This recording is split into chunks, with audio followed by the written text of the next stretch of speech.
Akunkwatako. Okay, big guy, stop boss. Wanji? Sio na ojogera ko eri eggwanga soko obuze kubakulaba. Ulikayo mu kivuli kya Aziza Zioni. Nvuddeyo bannange mu kivuli kya Aziza Zioni. Mwebale kuwagira Aziza Zioni bana Uganda. Kyo kabi nnyo. Yeah. Ka trending aka video kusokera ddala hage ruma sajja gambazi bali matiriyo mbwa akuzadde buto. Wabulidde otya? Definitely mpulira bulungi kyolina okumanya. Kyonna kyonna ekigenda mu maaso essaawa eno mpulira bulungi. Ntuwe aba esobola kunnyonnyola mpulira ntya ne kyomanya nti mpulira buki bulungi yaman. Period gye wataningirako ono nodda side eri kano ke kaseera kobadde weetaaga principal kukwata mu ngalo era n'akwanjula era abantu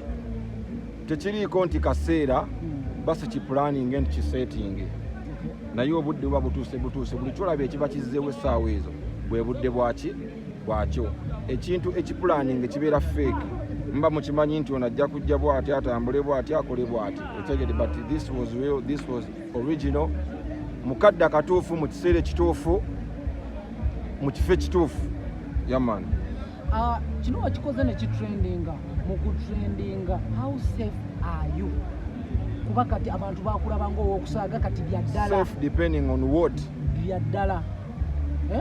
so no depending like on what gy'ova ne gye walaze no nino omusawo gwe nakoze so kati oŋŋamba nti how safe am I nino omusawo gwe nakoze Uganda yafe ngimanyi naye bo bagufuula omusango that is them naye nze so agwira nti musango kuba si musango okubeera ku ludda lw'abantu ku saidi y'abantu musango nze ndowooza nti option ekola ki esinga okitegedde kuba teri asinga amaanyi g'abantu n'otambula ensi yonna bulumi ki bwe wayitamu nekyewasinzirako okudda ku saidi y'abantu obulumi mu ngeri kibunnyonnyola kikyotegeeza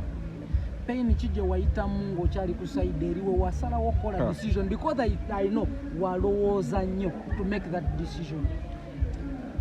Siyinza kumenyeramenyera kuba eyo story empanvu kyova olaba nti nabadde ntegese olukuŋŋaana mwe ŋŋenda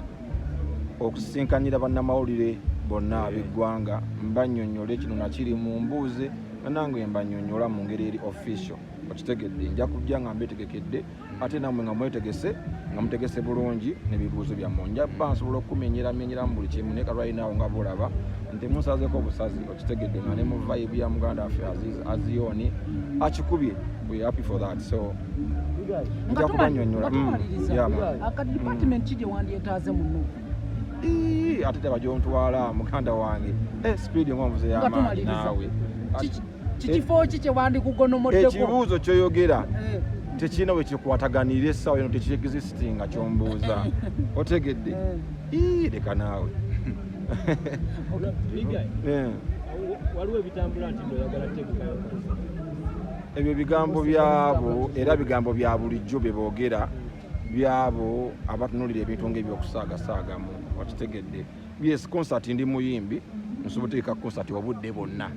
okitegedde but it doesn't mean nti okutegeka concert mba ngitegeka mu olwokuba okitegedde naye nga nze okuteekawo concert sisuubira nti mawulire ku nze okitegedde kuba ndi muyimbi era nga bwe nze nzikola ki emabega so saagala omuntu addeeyo alowooze mbu kyonna kyonna kyalaba mbu kirina ekikiri emabega oba nti kirina ekikiri mu maaso no gwe manya nti byolaba essaawa eno bituufu bya ddala ennyimba z'obudde buno ze zisinga otrendinga ku TikTok era abantu bagamba bulijjo tebamanyi nti Big Eye muyimbibwa anti kati ago ge maanyi g'abantu gwe nga olaba nti Big Eye nga bw'ogambye nti nze nsinga okutrendinga everywhere it means ge maanyi g'abantu omusajja yantaddeko amasannyalaze sio nakirabye omusajja amasannyalaze wegali oba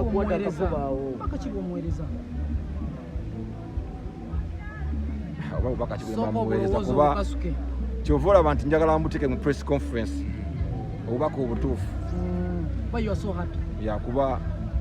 man that's what it is bless up yourself big up wawulidde otya ng'oli mu kafubo ka principal awo yakwadde kaha kati gwosobola kuwulira otya oba ggwe owulira bulungi ebifaananyi byeraga fute gyalaga essanyu mwalirabire n'abaddemu so kyekyo babayiko bano be walese eno bagamba ki bamayiko banno badije mayiko kyova olaba nti njagala press conference mumbuuze buli kimu naye kati kuba ebibuuzo bingi bye mulina mwagala okumbuuza ogiregedde yaman so abakulu bagamba kyaka bakagamba kasemba y'abakulu abali era basigaddeyo kamukokka ate kati mugenda kuntabula kuba press conference bintu bingi ebiri mu mutwe ebiri packed so tuliye mu press conference dibush ngenda bakugamba buulira buli muntu mwena banamawulire ate mukimanyi muli babuladi bange aba media mbagala husband material ya training husband material number 1 everywhere so kyakabi banange mwalabye principle bwulire principle nga yimba oluyimba lumanyi okaba mangu buli big eye atandise ono